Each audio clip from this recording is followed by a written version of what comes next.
pinakamahusay na pelikula ay Green Bones. Sa 10 pelikulang tampok sa 50th Metro Manila Film Festival, umangat ang Green Bones. To make a film, it takes blood, sweat, and tears and resources. And talagang, we really risk it all because we want to tell a story.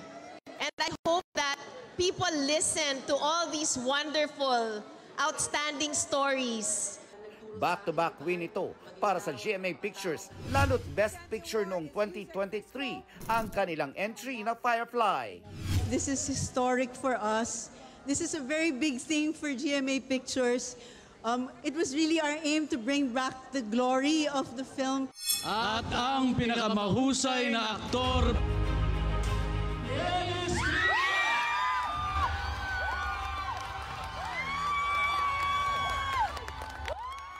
Best Actor ang bida ng Green Bones na si Dennis Trillo.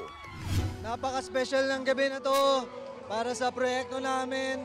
Hindi namin nakalain na makukuha namin to. At yung mga iba pang mga importanteng awards.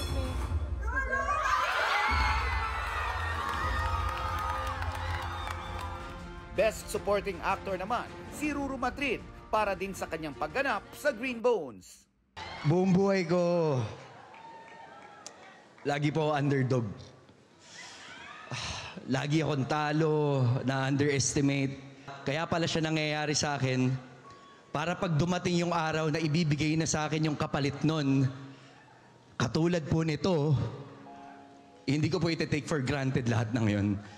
Nagpasalamat si Ruru sa mga sumuporta sa kanya, kabilang ang kanyang girlfriend na si Bianca Umali.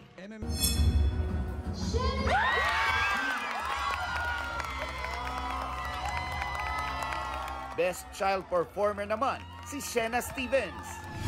Wow! Ang puso ko naggaganito na eh.